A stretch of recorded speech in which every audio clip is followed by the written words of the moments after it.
Su sustancia está hecha de evocación, recuerdo, rememoración y de lo que toma del porvenir. Porque es una parte fundamental de nuestra identidad.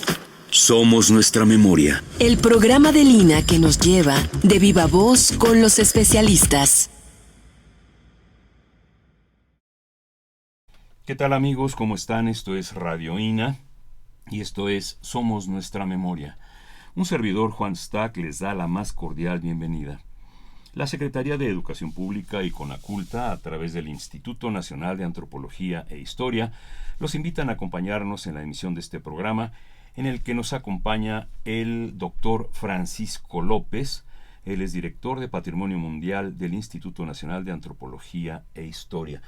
Francisco, bienvenido, muchas gracias por estar aquí. ¿Qué tal, Juan? Para mí es un placer nuevamente estar aquí en Radio INA,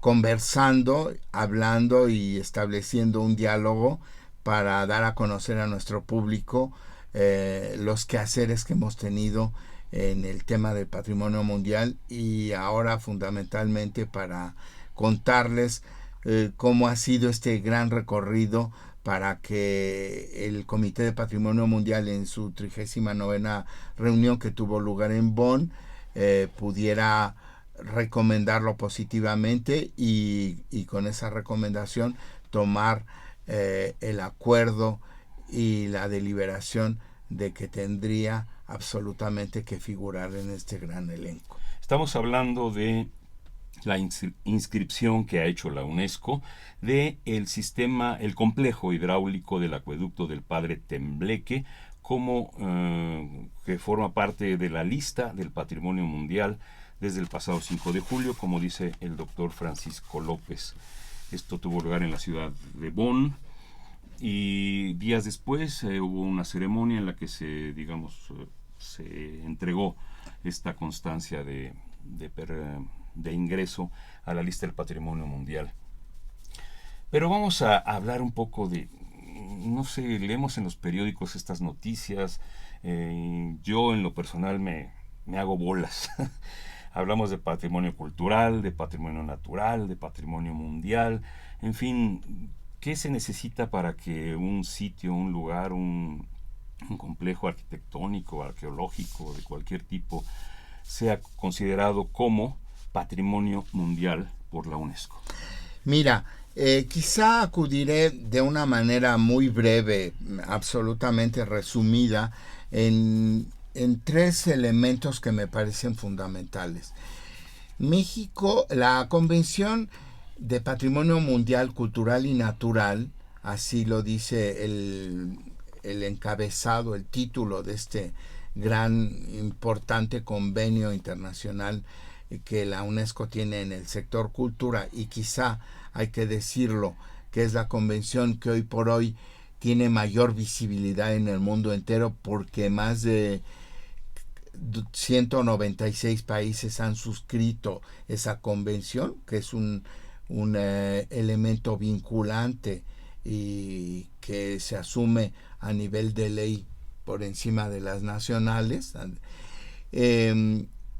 Esta data de noviembre de 1972.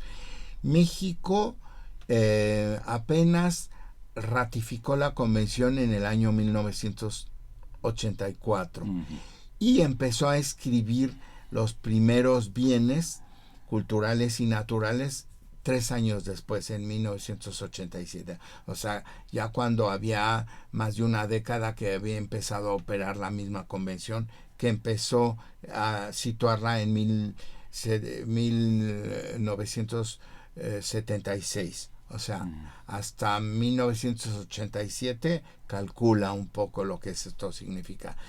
Los primeros capitulados del texto de la convención hablan sobre el hecho de que hay dos tipos de bienes, los culturales y los naturales, y de hecho eso figura justamente en el título, como te acabo de repetir.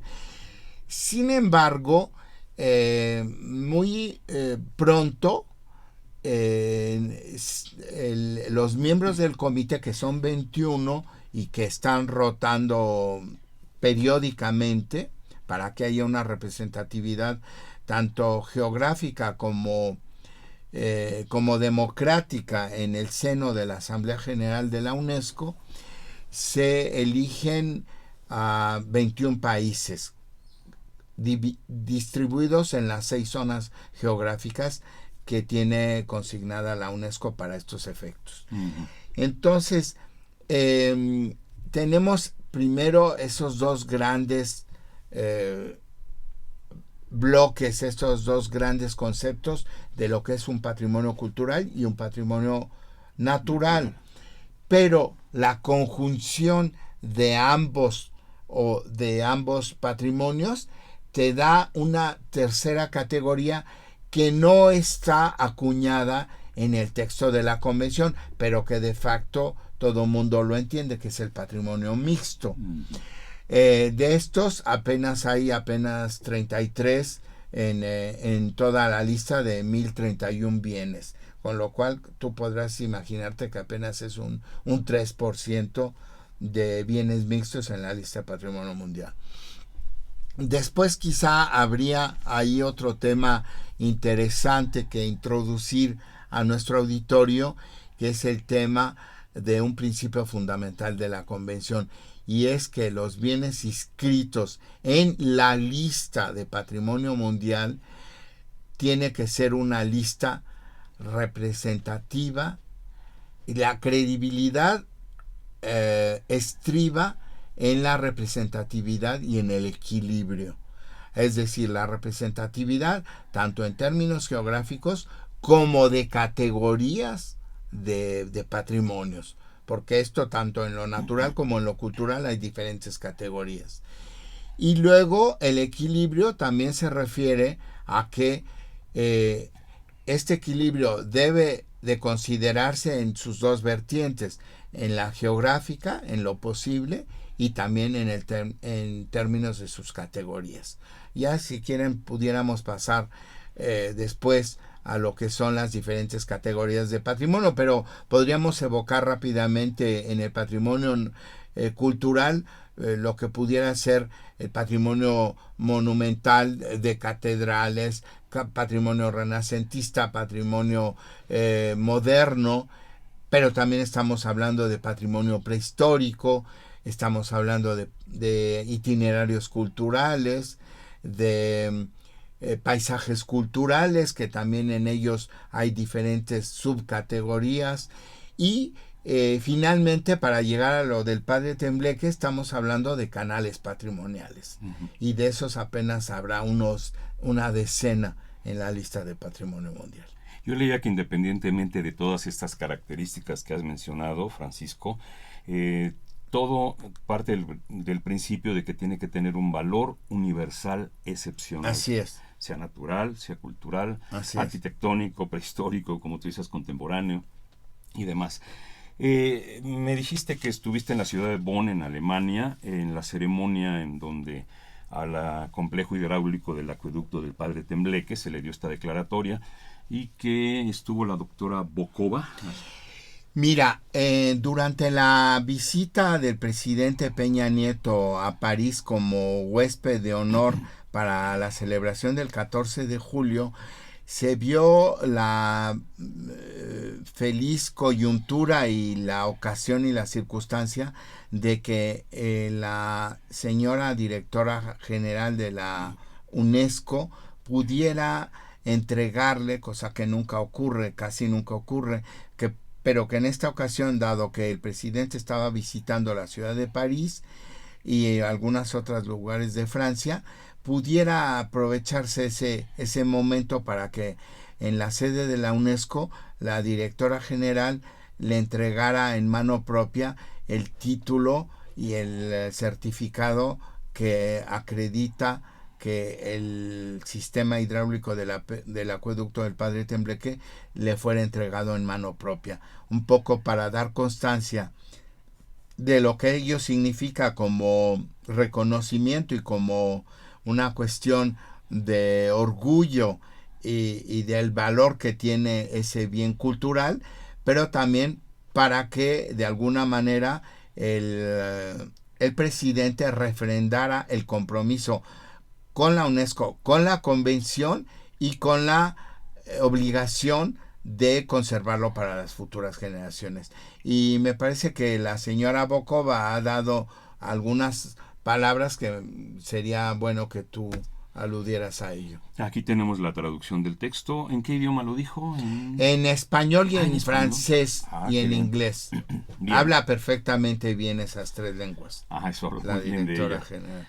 Pues esto dice la doctora Bokova: en 2013 hice una visita oficial a México para reafirmar esos lazos y nuestro compromiso de acompañarle en el vasto esfuerzo nacional que ha emprendido en pro del acceso a la educación de calidad. Usted ha puesto, señor presidente, en el centro de su acción altos objetivos para la educación y la sociedad de saber, para la ciencia y para la cultura. Ese anhelo coincide con los valores de nuestro mandato y con los esfuerzos de UNESCO para incorporar la cultural como motor de desarrollo. En el reconocimiento de valor universal excepcional del acueducto del Padre Tembleque se inscribe también en esa visión mundial de la cultura. Al acueducto del Padre Tembleque se añaden otros 32 sitios mexicanos de patrimonio mundial, y sé que para usted este hecho representa una importancia especial, porque es originario de esta región usted mismo. El acueducto encarna también un mensaje esencial de la UNESCO, que la cultura es fuente de dignidad, de ingenio, de superación y de descubrimiento del otro y de la historia de toda la humanidad. Octavio Paz decía que toda cultura nace de la mezcla, del encuentro. Palabras hermosas, y ese es el sentido del certificado que tengo el placer de entregarle hoy, señor presidente. Hasta aquí las palabras de la doctora Bokova, presidenta de la UNESCO. Pues a mí me parece extraordinariamente importante el que un título de patrimonio mundial tenga esta enorme visibilidad a nivel del público en general, en su conjunto, y a todos aquellos quienes estamos comprometidos y obligados a la conservación del patrimonio cultural y natural, y en este caso también añadiríamos el mixto. También da cuenta de que se habla aquí de algo que tú me preguntabas hace un momento, o que tú hacías referencia al valor universal excepcional. Bueno, este es un tema muy complicado y realmente diríamos que a veces hasta polémico, Claro. o quizá hermético, para decirlo de alguna manera, porque evidentemente el nacimiento de la convención en su génesis ya trae esta visión, 2 visiones que son importantísimas en la convención. Primero, que es patrimonio mundial, que es patrimonio de todos, que es patrimonio de la humanidad en su conjunto. ¿Y por qué es importante? Porque ostenta para toda la humanidad un valor excepcional que debe ser comprendido en toda su naturaleza y que debe entrar en toda la esencia de estos bienes, ya sea monumentales o no monumentales, pero que sean importantes para las diferentes culturas del mundo. Evidentemente, las culturas van cambiando, son dinámicas, y cada cultura vehicula diferentes valores. Entonces, en esa medida, uno tiene que comprender que estos valores no son cerrados, no son de alguna manera congelados, sino es un asunto que tiene que abrirse a la comprensión de lo que es la cultura en general y de lo que es la rica naturaleza del planeta. Entonces, te podría aludir que a lo largo de los 40 y tantos años que ya lleva la convención, ha habido múltiples reuniones de expertos en diferentes partes del mundo para ir desentrañando cuáles son estos significados que son evolutivos en términos de lo que es el valor universal excepcional. Pero me parece que todo el mundo reconoce que las pirámides de Giza o las pirámides o la zona arqueológica de Teotihuacán o, ¿qué te digo?, las catedrales góticas de Europa, pues todo mundo sabe que tienen un valor único y por ello son merecedoras de estar inscritas en el patrimonio mundial. Aunque no quisiera dejar esta idea al vuelo y decir que evidentemente en esto también ha habido un trabajo evolutivo conceptual que ha permitido que la convención ha permitido que todos los estudiosos del patrimonio en general hayan venido evolucionando a lo largo de 50 años. ¿Qué beneficios y qué obligaciones implica el recibir esta declaratoria? Bueno, los beneficios ante todo es ponerlos a la con el mayor andamiaje que se le pueda dar a un monumento para que éste tenga que ser protegido a todos los niveles, tanto a nivel digamos local, regional, nacional e internacional. Internacional también. O sea, que tenga una visibilidad y que todo el mundo sepa que ese es un patrimonio mundial. Esos ya considero yo que pueden ser una parte de estos beneficios y que a todas luces no solo se traduce en una cuestión estrictamente de apreciación subjetiva o también objetiva, pero también redunda obviamente en beneficios de carácter material y económico, porque directa e indirectamente adquieren una enorme visibilidad ante la comunidad internacional. Solamente te pongo un ejemplo que acabo de ver el día de ayer en la prensa nacional. Si la semana antepasada el acueducto del Padre Tembleque recibía 300 visitantes, una semana después esta cifra se disparó y ahora está recibiendo 3,000. Ahora bien, estas gráficas tan prometedoras también te llevan a una pregunta extraordinariamente importante: ¿y cómo vamos a manejar ese cúmulo, ese flujo de visitantes si no hay las infraestructuras adecuadas para recibirlos y para guiarlos? Y esto puede ser también una amenaza. Entonces, me parece que en este sentido la convención ha pensado mucho para darle los instrumentos adecuados en sus planes de manejo y de conservación, de que exista todas las reglas de que esto se tiene que transmitir adecuadamente para el futuro. En Campeche la cifra también se disparó desde que fue reconocida como Ciudad Patrimonio Mundial en 1999. Yo quisiera que ahora acudieras a esa ciudad 15 años después, 16 años después, y ver lo que era Campeche antes de la nominación y lo que es hoy este lugar. Entonces me parece que los resultados los tenemos ahora mismo en casa. Pero esto, como te digo, conlleva una enorme responsabilidad de las instituciones a todos los niveles del país y también de la población en su conjunto, que finalmente son parte de los detentores de este patrimonio y son los que de alguna manera comparten la obligación de transmitirlos a las futuras generaciones. También existe un patronato del acueducto del Padre Tembleque. Sí. Es una asociación civil. Exactamente.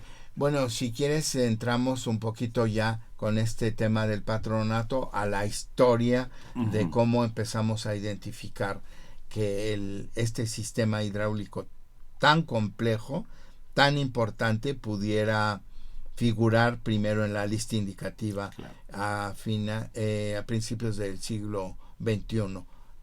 Bien, pero don Francisco López, estamos hablando mucho del acueducto del Padre Tembleque y no nos hemos ubicado, así en términos generales, qué es, dónde está, en qué consiste, cuál es la monumentalidad de esta obra hidráulica. Estamos hablando de un complejo hidráulico que está entre los estados de México e Hidalgo, en la zona de cerca de Ciudad Sagún, porque no está en una zona, digamos, no está en una zona turística como Guanajuato, Zacatecas, está en un lugar, podemos decir que está un poco aislado. Así es. Lejos de... Mira, efectivamente, yo debo decirte que esta cifra que hace un momento te acabo de evocar, de que tenía 300 visitantes en una semana, y son muchos, porque yo creo que antes eran menos. En general era un monumento que era prácticamente desconocido para la población mexicana. Ni siquiera la gente, podríamos decir que porque además está muy cerca de la capital, pero ni siquiera la gente del estado de Hidalgo ni la del estado de México, te puedo decir que una mínima población conocía este elemento. Y por otro lado, como durante todo el recorrido desde su nacimiento hasta donde vierte sus aguas, que son más de 48 kilómetros en todo el recorrido de este trazado, hay unas partes que son ocultas, que se llaman los hondones, con lo cual no te enteras de que por ahí discurre, por ahí va el agua y por ahí va corriendo en esta obra portentosa de mediados del siglo XVI. Este acueducto empieza en el Cerro de Tecajete, que es un cono volcánico que filtra las aguas de lluvia, que son estacionales, y las va y luego las vierte a unos manantiales, a 7 ojos de agua que están al pie de ese volcán. Y ahí tenemos el milagro de tener una agua pura y permanente. Y ello hace que el padre Tembleque, Fray Francisco de Tembleque, haya visto que ahí había una fuente inagotable de agua, esperemos que sea inagotable para el futuro, y poder de ahí tomar el agua que la iban a llevar hasta 48 kilómetros después en el pueblo de Otumba, que en aquel momento estaba en una situación catastrófica, porque ya no, las fuentes de agua a las cuales ellos bebían, toda la población de aquella localidad del Estado de México, estaba en una situación calamitosa y muy difícil, porque el agua de la cual ellos antes se proveían ya estaba contaminada por el ganado mayor y menor que introdujeron los españoles en esas primeras etapas de conquista y de ocupación del territorio. Estamos hablando del siglo XVI y estamos hablando de que era virrey don Antonio de Mendoza. Así es, así es. Bueno, te señalo que entonces son 2 municipios del estado de Hidalgo, Tepeapulco, Zempoala, y luego 3 del estado de México, que es Otumba, Ajapusco y Nopaltepec, por donde discurre todo este trazado del acueducto. Es importante decir que justamente como tiene partes que se ven, la gran arcada de Tepeyagualco, que es la monumental y que realmente es quizá el elemento más visible y más importante en términos de desafío de llevar el agua de un lado para otro cruzando la barranca del Papalote, del río Papalote. Ahí realmente estos constructores franciscanos del siglo XVI se vieron ante el enorme desafío y disyuntiva de lograr librar esa barranca con arcadas de un solo nivel, cosa que no había ocurrido en todo el mundo conocido antes de esta construcción. Y dicen que el padre Tembleque, por cierto, originario de Toledo, España. Sí, del pueblo de Tembleque. Se llamaba Tembleque, y él se apellida igual que el pueblo. Sí, ellos toman el nombre de donde son oriundos.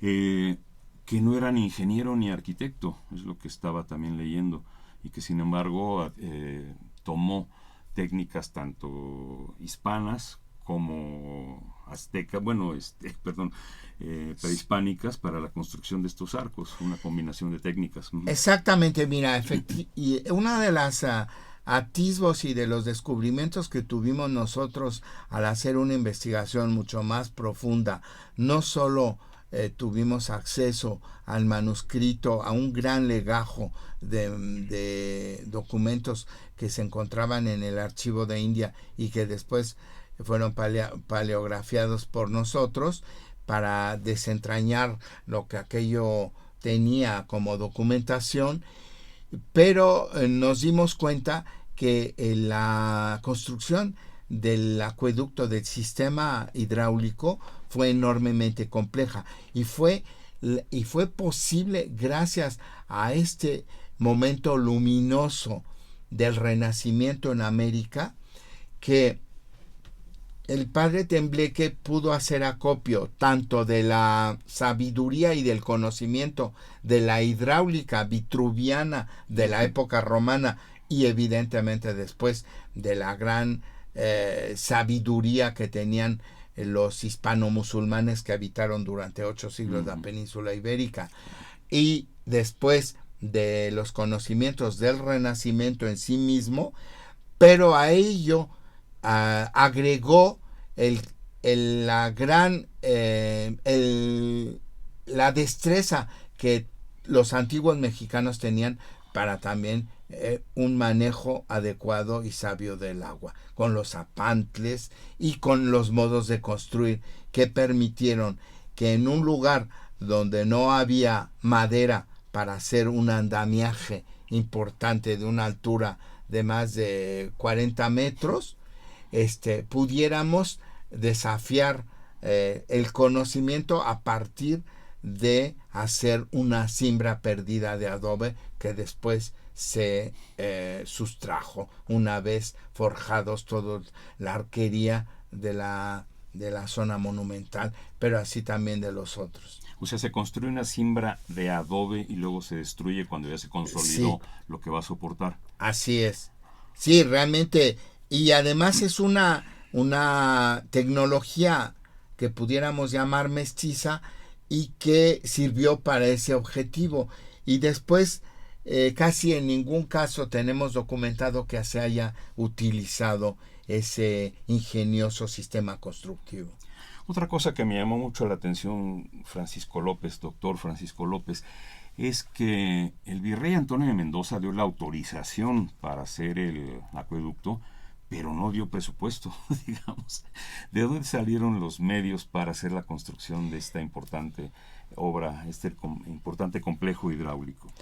Me parece muy oportuno y qué bueno que evocas ese tema, porque efectivamente una de las hallazgos y de los atributos de este monumento es precisamente que fue una demanda muy sentida por la comunidad y que ni siquiera necesitaron la anuencia del rey Carlos V para que esto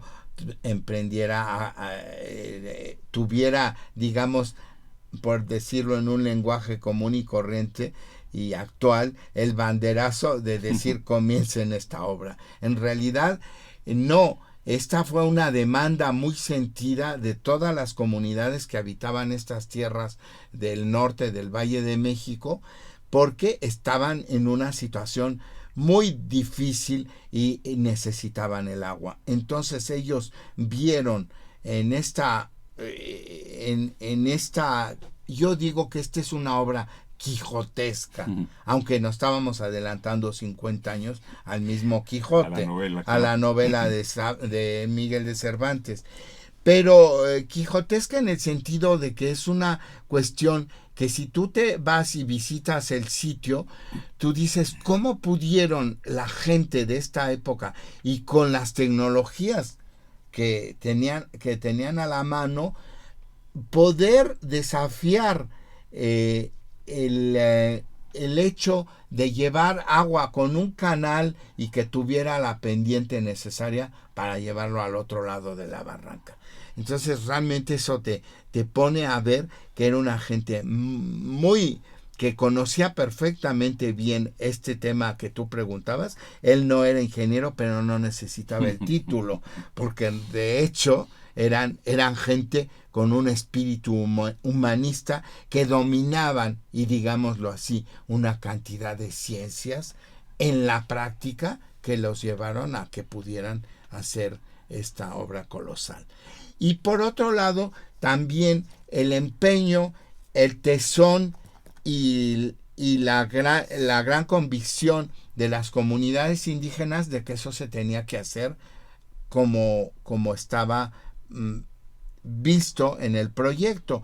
Y para ello las mujeres, todas las mujeres de las comunidades locales empezaron a tener un trabajo de tejido de mantas para así poder venderlas y sufragar los gastos que llevaba implícito una construcción de esta naturaleza. Entonces realmente es extraordinario ver cómo incluso el trabajo femenino, el trabajo comunitario es parte del concepto y es parte sustantiva de lo que tenemos que entender como mensaje que manda este monumento. A mí me parece extraordinario. Bien, queremos recordarle a nuestro auditorio que estamos platicando con el doctor Francisco López, director del Patrimonio Mundial del Instituto Nacional de Antropología e Historia, sobre la reciente declaratoria por parte de la UNESCO del complejo hidráulico del acueducto del Padre Tembleque al Patrimonio Mundial. Esto se dio, como dijimos, el 5 de julio y la ceremonia en la que se entregó esta declaratoria se dio el 15 de julio en la ciudad de Bonn, en Alemania. Estamos transmitiendo a través de www.radio.ina.gov.mx desde la colonia Roma de la Ciudad de México, capital de la República Mexicana, para todo el planeta. Y continuamos esta conversación con el doctor Francisco López. Estamos hablando, siempre se habla del acueducto y cuando se habla de acueducto siempre se piensa en arcos, pero no todo el acueducto son arcos, como ya mencionabas hace rato, hay partes subterráneas, hay partes elevadas, la más relevante que ya mencionaste en la barranca esta de Tepeyahualco, la barranca se llama... La barranca del Papalote, y sí. Son los arcos de Tepeyahualco. Digamos, esta es la parte más sobresaliente. Visible, la más y visible. La más monumental. Sí, estamos hablando de una altura de más de 40 metros. O sea... de un solo nivel. Que para sí. esa época realmente era una cuestión osada a más no poder, porque todos los acueductos anteriores construidos desde esa época hasta la lejana antigüedad están en varios niveles. Y hicimos un trabajo comparativo exhaustivo en la península ibérica, en España y en Portugal, que tienen una cantidad de acueductos impresionantes. También nos fuimos, por supuesto, al nacimiento del patrón que da origen a toda esta solución de conducciones de agua desde la Roma antigua, pero también estuvimos aludiendo a lo que en Francia hay. En fin, se hizo un trabajo exhaustivo que lo demanda las directrices que integran un expediente. Y también te diría que los caños justamente del sistema hidráulico, el caño es la parte donde corre el agua, tiene una distancia de 48 kilómetros, 48.22 kilómetros, divididos en un canal principal que va desde el Cerro del Tecajete hasta Otumba, con una caja distribuidora de agua distribuidora localizada al final de la arquería de la hacienda de Tecajete, de ese mismo nombre.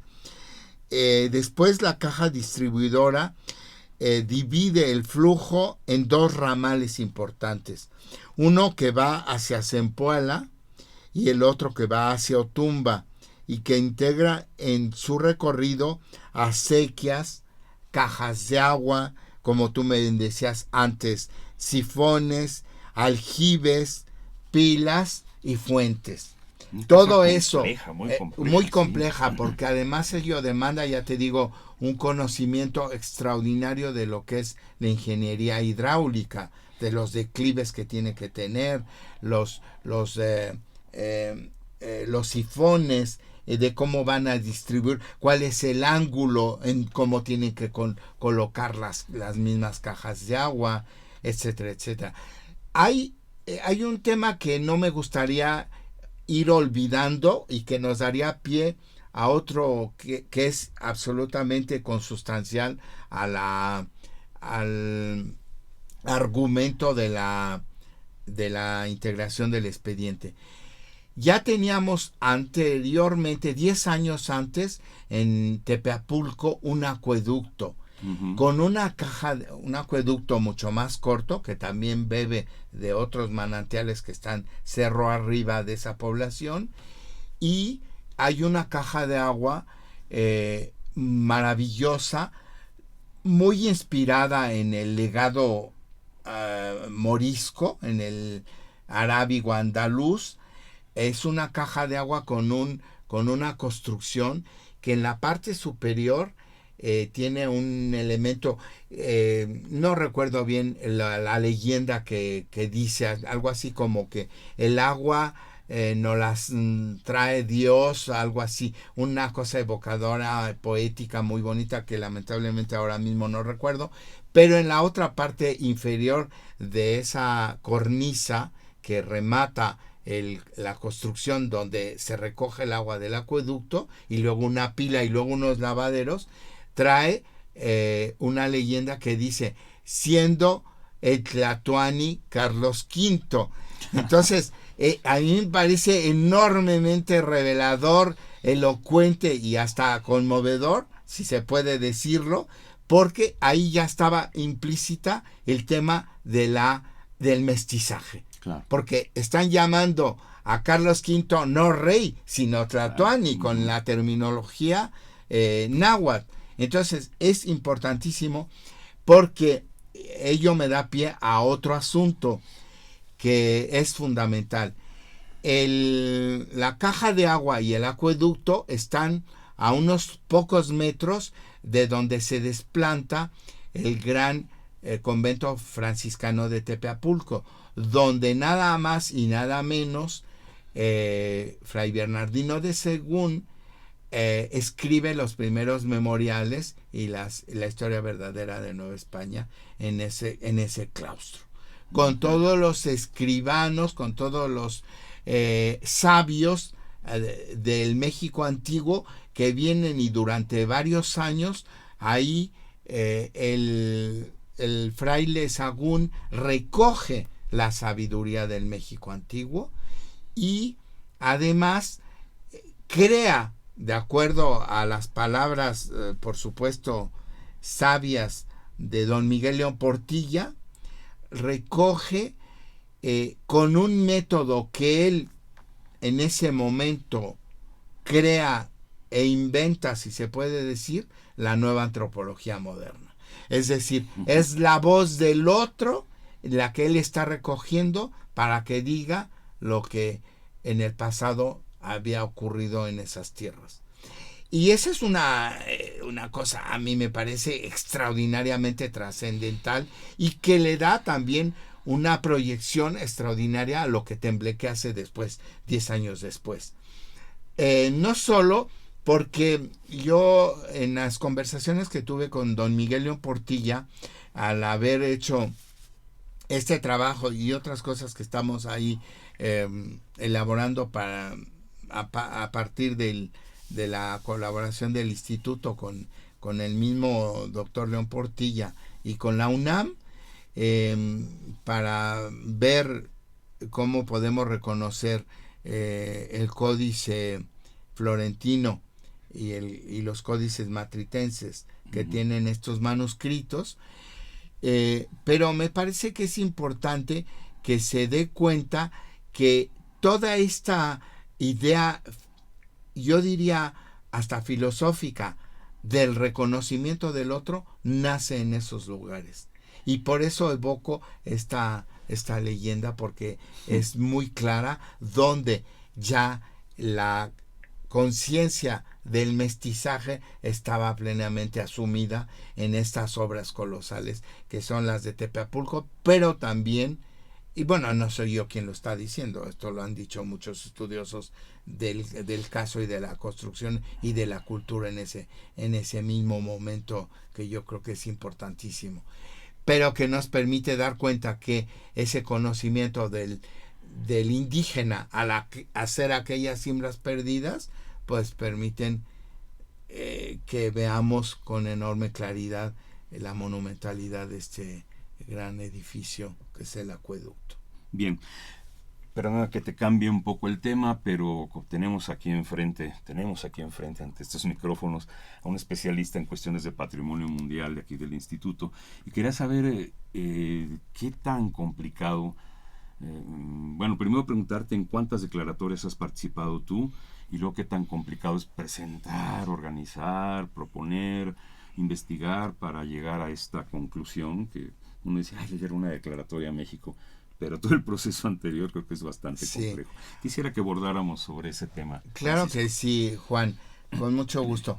Mira, yo me vi involucrado en los temas de patrimonio mundial desde el año 95, o sea, ya hace 20 años exactamente, porque la directora general del instituto, que en aquel momento también estaba en su primera etapa, era Teresa Franco, tuvo que asumir la indicación del secretario de Educación en aquel momento para que ella encabezara la sesión del comité de 1996 que se dio que tuvo lugar en México, en la ciudad de Mérida, en la península yucateca.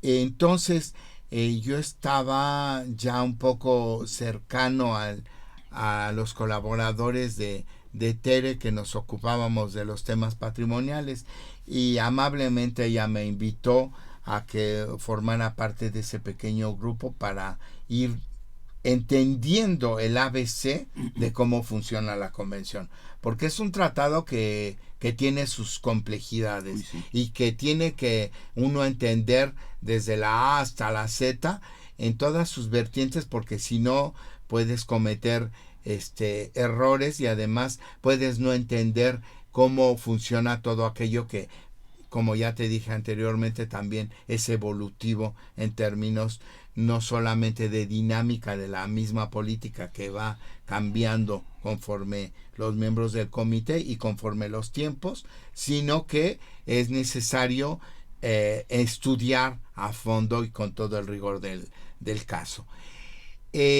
La nominación de un bien también entraña un enorme trabajo que también está contenido en el capítulo 3 del texto de la convención, que más o menos dice que los estados partes miembros de la convención tienen que identificar y tienen que proteger en esos términos a los patrimonios que ostenten o que presuman ostentar un valor universal excepcional para ser incluidos en patrimonio mundial.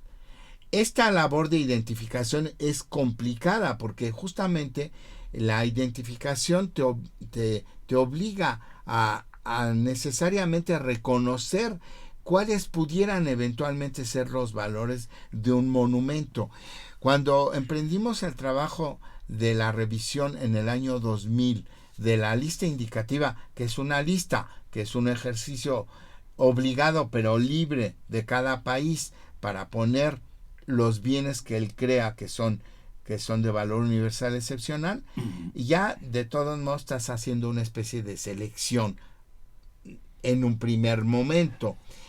Y en la revisión que tuvimos en el año 2000, cuando nació la Dirección de Patrimonio Mundial, nos vimos en la necesidad de hacer una un escrutinio mucho más cuidadoso.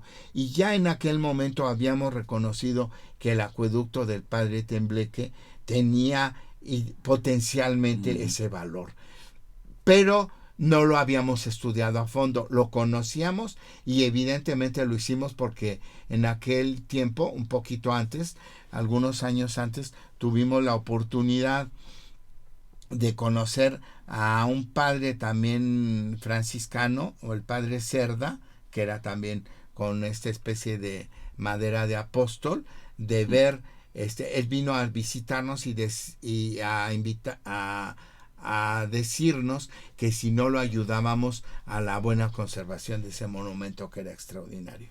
Entonces hicimos una visita, lo vimos, y él también es el origen de la formación del patronato al cual tú aludías, que es una organización de carácter civil y que sin duda ha hecho un trabajo importantísimo y pionero en términos de un trabajo que tiende a defender eso que ellos conocían perfectamente porque estaba en su tierra.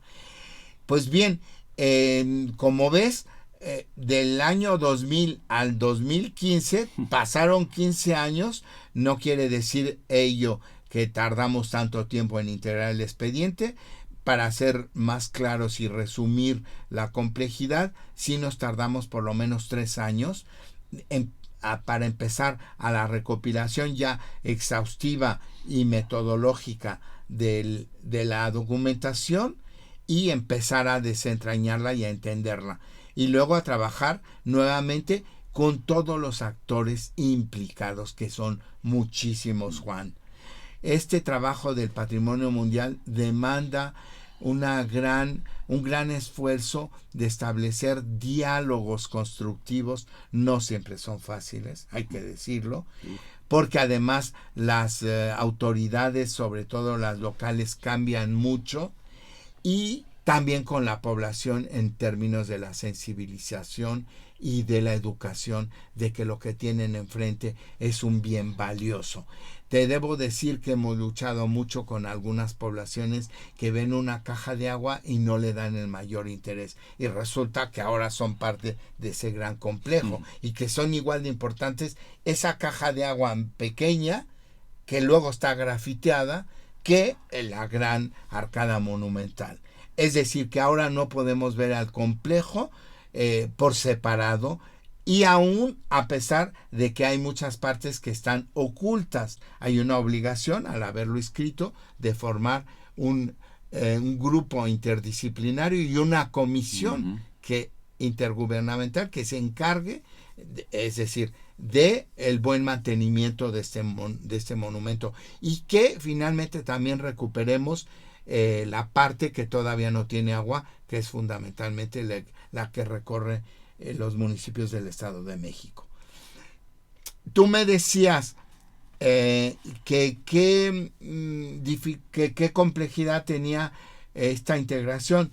Ya te digo, es estar atendiendo con reuniones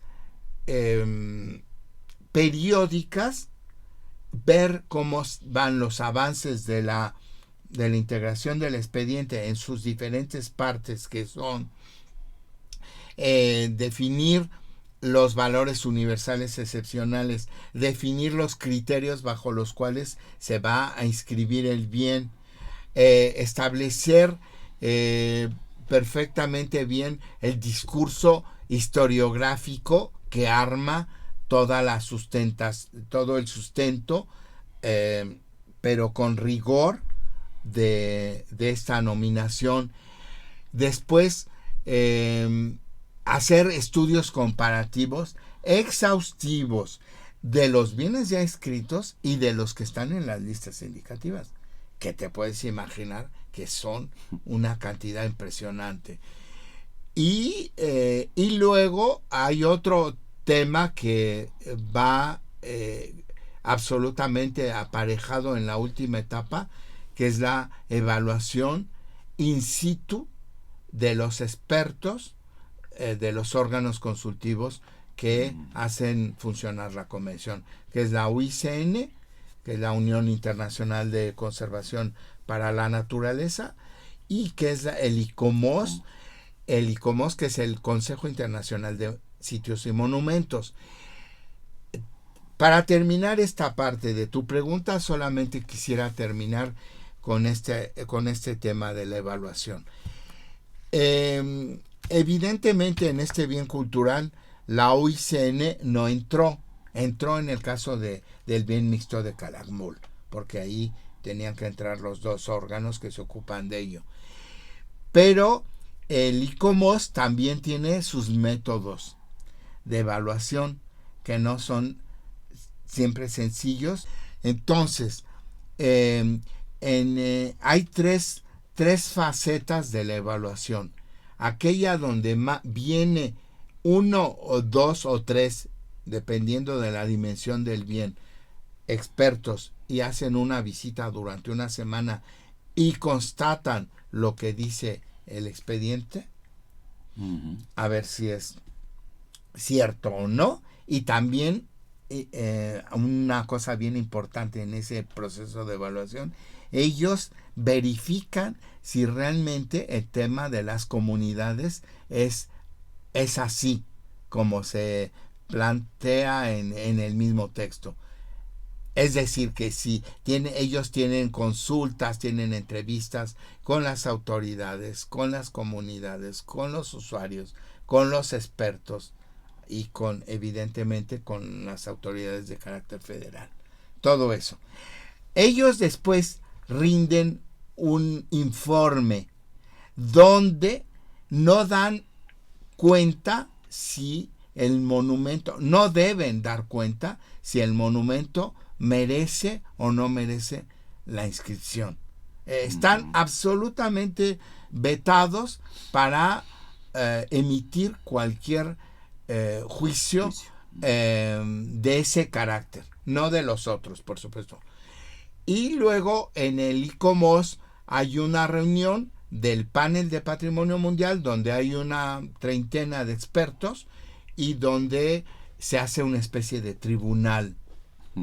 Después de ahí hay todavía otro filtro para que ellos puedan al punto final mandar al Centro de Patrimonio Mundial, que es la secretaría que se funciona la convención, y después imprimir la recomendación positiva, negativa, diferida o aplazada. 4 tipos de recomendaciones hay para un bien, muy claras. Entonces, en este caso del Padre Tembleque, tuvimos la fortuna de, habiendo librado y superado, como dicen, una serie de pruebas. Todavía a principios de este año tuvimos unas reuniones en París con el ICOMOS para solventar o para dilucidar cuáles eran las dudas que ellos tenían sobre la nominación, y gracias a eso obtuvimos una recomendación positiva para que el comité, que es la suprema autoridad, tome la determinación si el bien se puede inscribir o no. Solo inscribirlo. Solo inscribirlo, claro. Sí. Y si no se inscribe, también por qué. Luego hay debates muy acalorados, evidentemente, porque no siempre las recomendaciones del órgano consultivo son necesariamente respetadas ni asumidas por la autoridad del comité. ¿Cuántos sitios patrimonio mundial, cultural o natural o mixto tiene México? México tiene al día de hoy 33. Tiene 27 culturales, tiene 5 mixtos, 5 naturales y 1 mixto, que es Calakmul, y el cual también tomó un gran tiempo el trabajo de cabildeo con cada uno de los estados que son miembros actualmente del comité. ¿Y tú has participado allí? Yo he participado desde el año 96 ininterrumpidamente en las sesiones del comité. He tenido ese privilegio, esa fortuna y ese gran gusto por ver cómo ha evolucionado la convención los últimos 20 años. ¿Se puede perder una declaratoria, una inscripción? Sí, por supuesto, ya ha ocurrido en 2 ocasiones. en la ciudad de Dresde, que no acató las recomendaciones del comité cuando estaba en la lista en peligro por la construcción de un bien que afectaba el tema de la integridad del bien. Hubo varios llamamientos de parte del comité para que aquello se corrigiera, y las autoridades municipales de aquella localidad no quisieron seguirlas, y por lo tanto el comité se vio en la terrible y penosa decisión de retirarlo de la lista. Y también existe otro caso también muy lamentable para la humanidad entera, que fue el que Omán no haya aceptado el que la reserva de del desierto de Ori, de donde existe una especie animal que son el oryx, que es una especie de gacela que habita en aquellos lugares, estaba en peligro por la explotación abusiva de pozos petroleros que estaban en aquel lugar. Pero te lo digo lamentable en el sentido más profundo de la palabra, porque es un doble fracaso. Es un fracaso de la convención y véase de la comunidad internacional por lograr disuadir a un Estado parte que acate las recomendaciones de las que el Estado parte se comprometió a hacer al ratificar el texto de la convención. Entonces, es un elemento muy complicado. Y ahora ya no hablemos de otros temas que son enormemente difíciles y políticamente imposibles de ver con claridad hacia el futuro, que es todo este tema de los grupos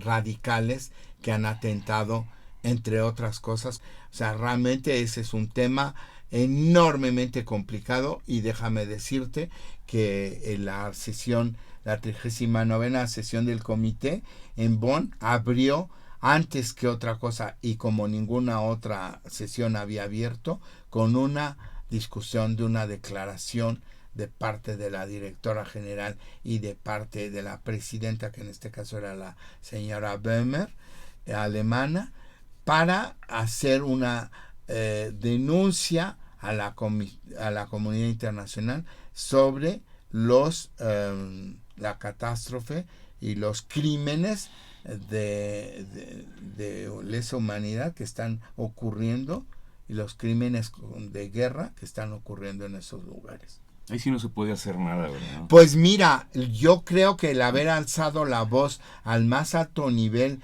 de un organismo de Naciones Unidas me parece que ya es un signo alentador de que algo podrá hacerse en el futuro, aunque lamentablemente los resultados no los vemos de inmediato y no los vemos con la rapidez que desearíamos. Pero me parece que ahí hubo una voz que clamaba un poco esta idea de parar este atentado en contra del patrimonio mundial. Para esta declaratoria han participado obviamente el Instituto Nacional de Antropología e Historia, a través de la dirección de la cual tú eres titular, otras instancias, la Universidad Nacional Autónoma de México. ¿Quiénes más? Mira, por supuesto, hemos tenido siempre la estrechísima colaboración con la Dirección General de Monumentos y Sitios de Conaculta. Conaculta nos ha dado un respaldo extraordinario. Hemos hecho un trabajo conjunto que no se puede entender una aventura de esta naturaleza si no es con el concurso de todas estas gentes. Ellos, por ejemplo, han trabajado no solo también en la consecución, en donde también hay otras instituciones que hay que mencionar, como la Embajada Americana con el Ambassadors Fund, el Fondo de los Embajadores, que vieron con enorme entusiasmo el apoyar la restauración de la Gran Arcada, porque además era un edificio civil y que conllevaba intrínseco todo este sentido comunitario. A ellos eso les entusiasmó muchísimo. pero ya te digo, Conaculta a través de esta dirección pudo darnos todo el know-how y toda el apoyo de los expertos jurídicos para establecer un diálogo directo con los municipios y poder proteger las áreas de amortiguamiento. Entonces creo que es de justicia mencionar que este ha sido un trabajo donde hay muchísima gente involucrada. Y por supuesto es también importante decir que el Estado de México, las autoridades del Estado de México y las del Estado de Hidalgo, a través también de los diferentes niveles de su gobierno, tanto de sus secretarías correspondientes, fundamentalmente de cultura y turismo, así como las autoridades municipales que en todo momento han sido colaboradoras de un trabajo que no puede asumir una sola institución. ¿Cómo se llega a Tepeyahualco?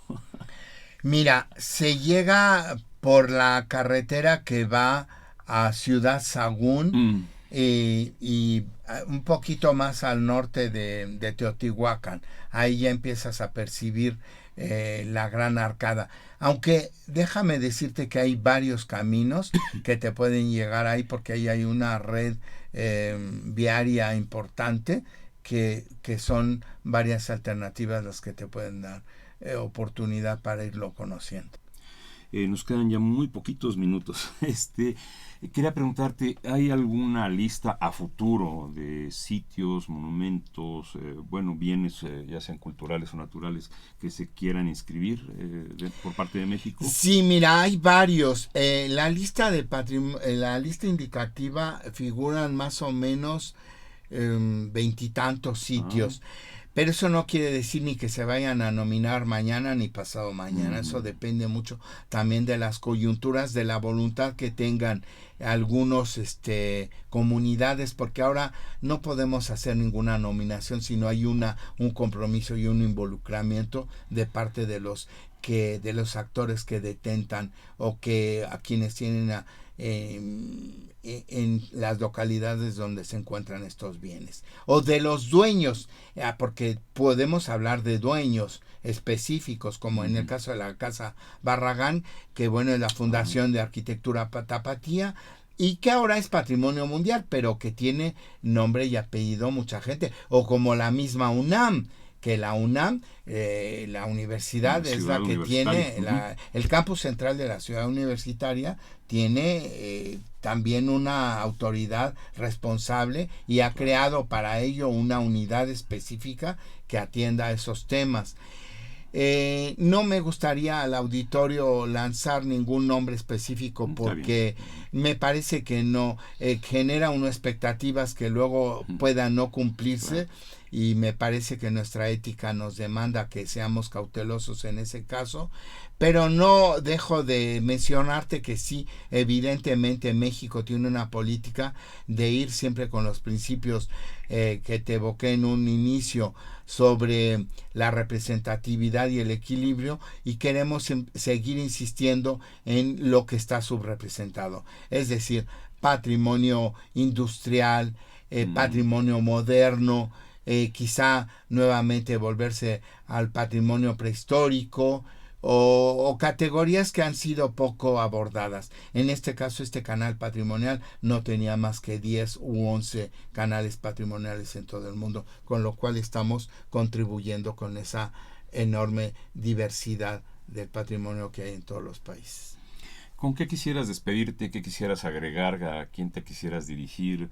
¿O a la gente que nos escucha? Bueno, claro, mira qué difícil realmente después de haber hablado tanto. Quisiera despedirme dándoles un saludo a todo el auditorio, agradecerte a ti, Juan, a quien admiro mucho tu trabajo desde hace muchos años, pero también decirte, pues que es una buena oportunidad de establecer un diálogo sobre temas que son de enorme actualidad y que en donde la población necesita tener una clara visión de que hay un enorme compromiso por conservarlos debidamente. Es necesario tener estos espacios de difusión de sensibilización y también son educativos, yo creo, porque al tiempo que nos escuchan se están dando cuenta que México es un país lleno de riquezas patrimoniales en lo natural, en lo cultural, y que permita que nos den un mayor orgullo y distraigan un poco el tema que nos agobia de día a día, que no siempre son noticias de todo agradables, sin querer obligar, que es nuestra realidad, pero que tenemos que ir para que nos sintamos orgullosos de lo que tenemos en este riquísimo territorio que es México. Muy bien, nada más como un colofón, ¿alguna sugerencia bibliográfica para la gente que quiera abrevar en estos temas? Sí, bueno, hay muchísimos. Acudan, por supuesto, a la página de la UNESCO, WHC, y ahí van a encontrar todo el portal con una enorme información que tuvieran con respecto a lo que es el patrimonio mundial. Es todo un tema. Ahora ya hay 2 o 3 universidades que abordan esto como una especialidad de posgrado. Está una universidad en Dortmund, en Alemania, otra en Dublín. Hay unos cursos de posgrado en Turín, otras en Barcelona. Aquí vamos a establecer un diplomado. Qué bueno que me lo preguntas, porque vamos a hacer una especie de amaciato entre la UNAM y el INA para hacer un diplomado que tenga como eje principal el patrimonio mundial. Entonces esperemos que tenga cierta audiencia y sin duda continuar en ello. Mira, me parece que acudir a los temas de bibliografía, ya en el caso del padre Tembleque, resultaría un poco complicado, pero no, hay a mí me parece que en este mundo, para desentrañar el espíritu quizá, y además me voy a ver quizá también muy parcial, pero no me gustaría dejar de mencionar, por supuesto, a don Miguel León Portilla, claro, que tiene cosas allí importantísimas de ver. Desde luego a Kubler, a George Kubler, bueno, a todo el que entren a los temas virreinales de Clavijero, de Benavente, de quién más, por supuesto a los tratadistas del Renacimiento, Alberti, todos estos que se ocuparon del agua. Hay mucho, es una bibliografía inmensa que sería inútil agotar en este momento. Pues muchas gracias, doctor Francisco López, por esta conversación. De veras ha sido un placer hablar sobre estos temas de los que creo que se habla poco. Bueno, pues gracias.